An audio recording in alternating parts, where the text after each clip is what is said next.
Hey y'all, it's me Yoli, 1976. Y'all know you don't know how you look until you see yourself on a webcam, and it's crazy because you see yourself before it start, and then I just clicked on it so fast, and then I realized, oh my god, my hair is terrible. But I'm back on here again because I have questions since I've been focusing a lot on my vertical sleeve gastrectomy surgery. People ask me what is it, and it's not just one person, it's a lot of people. And I just thought that I will give a quick video on what it is and how it works, and then I'll get back on here and give y'all an update on my liquid diet today, and what else, and what's going on with my surgery. So, and then I'll probably do another video. It's gonna be 3 videos. Another video on it was something else I had to do. I'm sorry, y'all. I'm on liquid diet, and yesterday I did pretty good because I drink. I had my protein first thing in the morning, but today I didn't have no protein yet, and and yesterday I must have had too little of protein because I felt faintish by the time I finished exercising and everything. So when I talked to the lady, because they didn't send me on my liquid diet a paper on what I should do and everything, they didn't send it out. So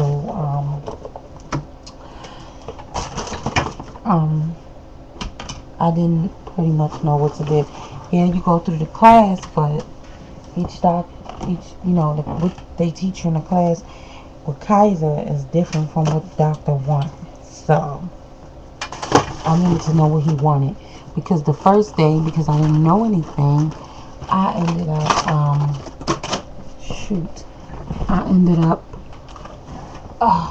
drinking tomato soup, and that's a no-no because it's a clear liquid diet. It's a clear liquid diet, so that was a big no-no. So now that I got that straightened out, I started today off wrong as well. I was supposed to do my protein in the morning, but I didn't. So I started off wrong, and what else I did? They said not to do. Oh, and milk. You can't have milk on a protein, on a clear liquid diet. I didn't know it was clear liquid. I just thought it was a liquid diet. So I messed up today because I put liquid in my, what is it, the thing called carnation breakfast, and I'm not going to be able to do that unless I on the computer. I am. I know. It's my mom. She's trying to help me out because she knows time is winding down with my surgery, so she's trying to help me out with a few things. Me and my fiance, like getting the house tidy. I mean, really tidy, so that and they have to maintain my fiance, and getting the bills paid all the way up to point, because because of the Christmas holiday. I'm not up to point where I need to be, and my surgery is January 10th, so I need to get it up to point, beyond point. So she's gonna help me out there. So anyway, so like I said, a lot of people had questioning about the vertical sleeve. They didn't know what it was. It's kind of, I don't think it's new surgery, but it's not too new. So a lot of people know what gastric bypass and lap band and stuff like that, and so I'm just gonna give a brief. And y'all, I'm sorry if I don't look directly at the camera. It's because I'm looking from Google, and I'm getting this information from bariatric surgery specialist. Oh well, that's not, but it's called bariatric surgery specialist, and it's obeseinfo.com, www.obeseinfo.com. info.com, and that's where I'm getting this information from. Oh, and you can type it in Google and it'll pull up, and you can click on one of the sites which you the vertical sleeve gastrectomy or vertical sleeve, and so you can find out more information on it.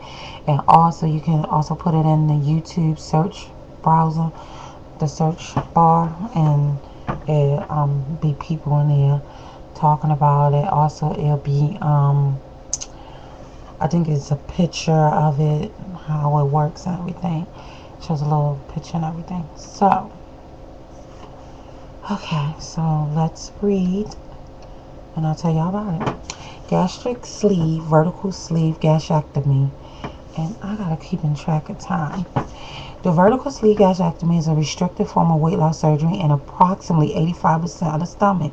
85% of the stomach is removed, leaving a cylinder or a sleeve-shaped stomach, which is capacity ranging from about 60 to 150 cc. So they will be taking 85% of my stomach away, and I will only be able to hold about 60 to 150 cc's. I know it sounds very little, so that means I'm gonna have to be very smart and choosing what I eat, not to just go out there and try to eat a burger and then I can't get nothing else in that's healthy. So it says depending upon surgeon performing the procedure, wherever I had 60 to 150 cc. Unlike many other forms of bariatric surgery, the outlet valve and the nerve to the stomach remain intact. So with gastric bypass, the outlet valve and the nerves in the stomach don't stay attached. They remove them and shift them around and everything. With this surgery, it all stays intact, which is good because then I won't get dumping syndrome, which is diarrhea. And while the stomach is drastically reduced in size, its functions is preserved again. Unlike other forms of surgery such as the Ruxin Y gastric bypass, the sleeve gastrectomy is not reversible.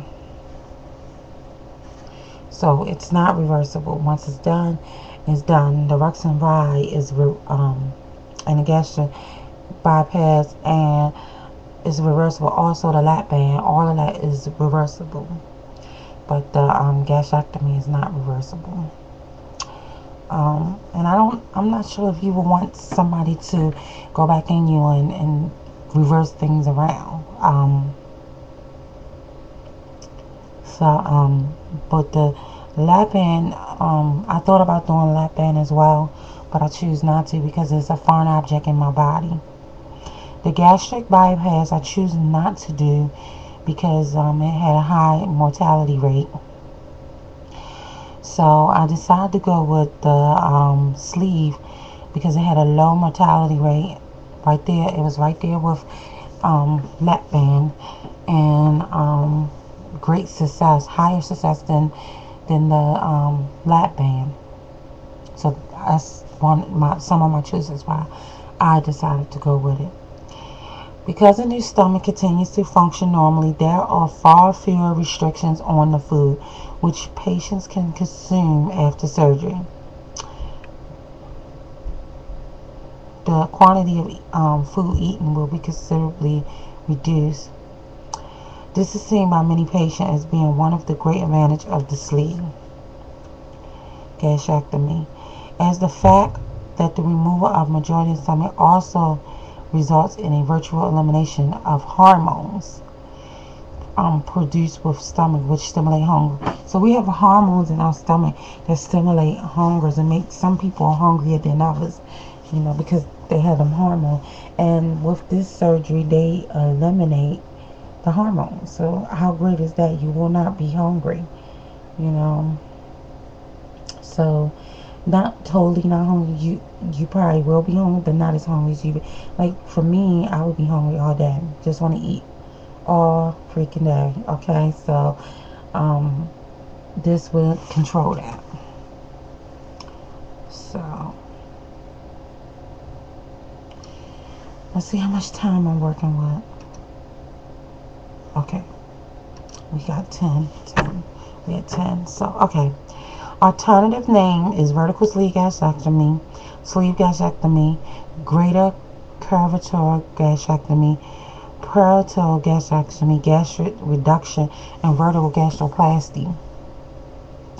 Surgery for the high BMI patient is for high BMI patient, which I am. They say it's particularly for patients with high body mass of 50 plus, but I think you gotta be like 40 something. I forgot. I have to get the facts straight. But you have to have, if you're lower than 50, I think you have to have medical issue, which I do, which pertain to obesity, like diabetes, high blood pressure, high cholesterol, which I don't have diabetes. I do have high blood pressure, high cholesterol, some depression, numerous things. So we're not going to get in detail of me. Just trying to, give y'all the rundown on what this is. We're at 11, so I can go on a little bit more. It's a laparoscopic surgery. They remove the larger round part of the stomach. There's a round part. They remove the larger round part of the stomach. The remaining stomach will look like a sleeve or a hose or a tube, and it holds about 15% as much food as original stomach. And the surgeon will remove the larger round part of the stomach from the body. This is only gastric surgery, in which part of the stomach is taken out of the body. Unlike gastric bypass, which changes the stomach open sleeve, Unlike gastric bypass, which changes the stomach opening, the sleeve gastrectomy leaves the opening intact. It may be safer and more effective option than gastric bypass for patients with high BMI. Those with medical problems like anemia, Crohn's disease, osteoporosis, extensive prior surgery, and other complex medical conditions. So if you have any of them conditions, it's safer to take the vertical sleeve. And the advantages, let's see how much time I got, y'all. Okay, I'm going on 13. So let's hurry up with the advantages, and I'm going to end this. The advantages are it's safer than bypass patients. Bypass, it says sleeve gastrectomy will be safer than gastric bypass for patients who have a number of health risks. It's lower risk of ulcer compared to gastric bypass. The surgery cut away the part of the stomach that produces ghrelin, to a stomach hormone that stimulates hunger. Though the stomach is smaller, the opening are left intact, so digestion can go on as normal, and the body is free of foreign objects like the lap band. And the risk or sleeve gastrectomy is more common in Europe, but most American health insurance carriers still consider it an investigational procedure and do not cover the cost. That's a lie. They do cover it. Kaiser, the Blue Cross Blue Shield cover. Anytime you have anesthesia or surgery, there is a risk of blood clots or complication of death.